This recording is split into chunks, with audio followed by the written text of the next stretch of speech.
680's Richard Southern joins us now. Richard, Tim Hortons is going to start testing all-day breakfast along with some other new initiatives as it looks to win back customers. Will it work?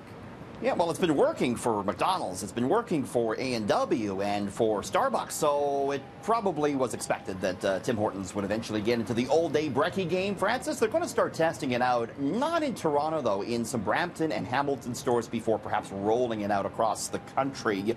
As I say, they're reacting to moves by their competitors. McDonald's actually recently added bagels to its menu.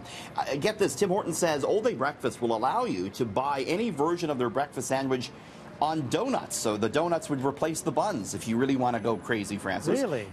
Yeah.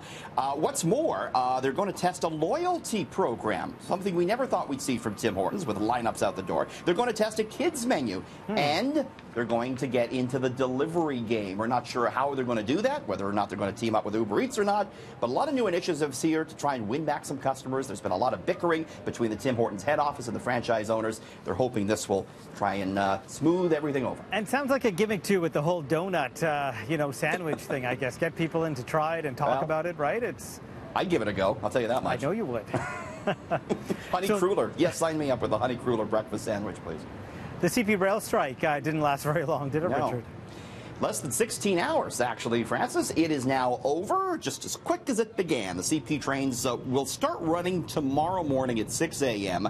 if indeed union members vote to ratify this deal that was struck today. We were worried about all sorts of problems with, the shipping goods across Canada. If that came to a halt for a long time, it could hurt the Canadian economy. There was concerns about GO Transit delays. But again, CP Rail reaching a deal with the union. They'll ratify that deal tonight, and hopefully that'll be the end of the strike, Francis. The stock, by the way, hit an all-time high today, CP Rail.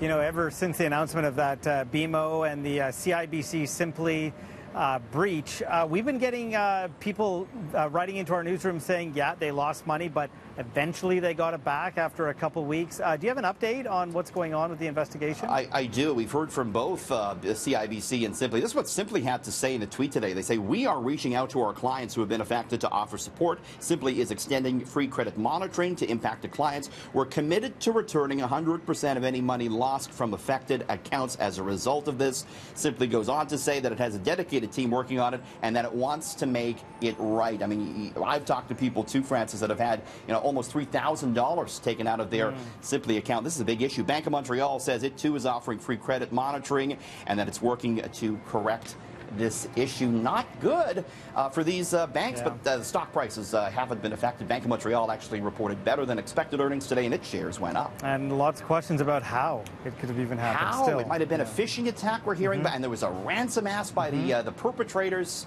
We're seeing a lot of this now. It's affecting companies, banks all over the place. Well, it's an obvious lesson in what a company should not do. A school shooting video game has been pulled amid some major outrage. Yeah, absolutely. This is the game. It's called Active Shooter. It encouraged players to open fire inside classrooms and auditoriums as a heavy metal soundtrack thumped in the background. It allowed players to play through school shooting scenarios either as a civilian, the shooter, or the police. Has an on-screen counter tallying how many people you've killed.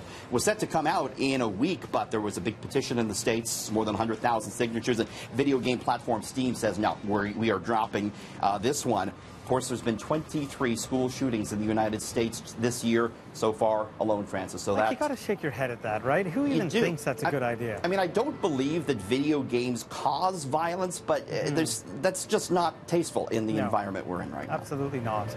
Well, let's turn to the friendly skies now. The longest commercial flight is returning to service. Where are we going, Richard? We're going nonstop from Singapore to Newark, Francis. Nice. And I hope you have 18 hours and 45 minutes, almost 19 hours. In that seat? Okay, no problem. It's going to be 161 seats. They're all either lie flat business or premium economy, so there is no straight up economy or first on this. This is going to be aboard the A350-900, the new ultra long range Airbus plane.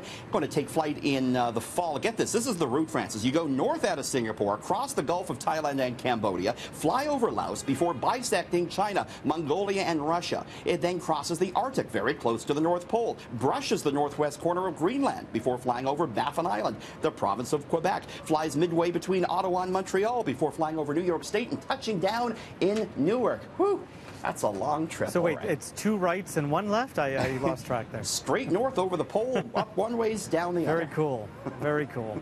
Well, our love affair with hummus is changing the way Canadian farmers are operating. Are you a hummus man? Do you like hummus? I do. I love it. Yeah, Yes. who doesn't now? And there's a lot of more vegetarian eaters out there too. So Canadian farmers, they are doubling their chickpea crop as a result. Francis, planting 346,000 hectares this season. They say they're happy to do so. The chickpea crop is hardy. It's good because the prairies are in the middle of a dry spell. It fetches good money, $980 a metric ton, more than double what lentils bring in.